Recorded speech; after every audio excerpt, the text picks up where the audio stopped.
13 araw bago magpasko, nasunugan ng ilang taga-barangay North Fairview sa Quezon City. Mabilis na inakyat sa ika-4 na alarma ang sunog. At live mula sa Quezon City, may unang balita si James Agustin.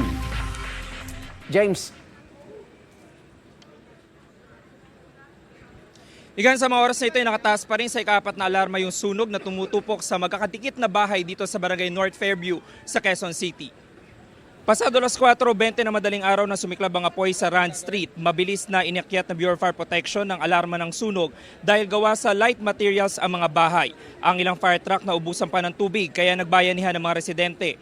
Kwento ng mga residente, nagising sila na malaki na ang apoy. May narinig din daw sila mga pagsabog. Ang ilan walang naisalbang mga gamit. Patuloy pa nangangalap ngayon ang Bureau of Fire Protection ng mga karagdagang impormasyon kaugnay dito sa nangyaring sunog at medyo humupa na yung apoy.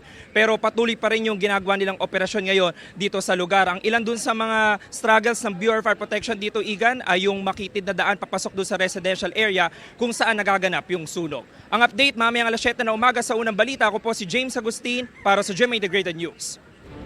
Igan, mauna ka sa mga balita, mag-subscribe na sa GMA Integrated News sa YouTube para sa iba't ibang ulat sa ating bansa.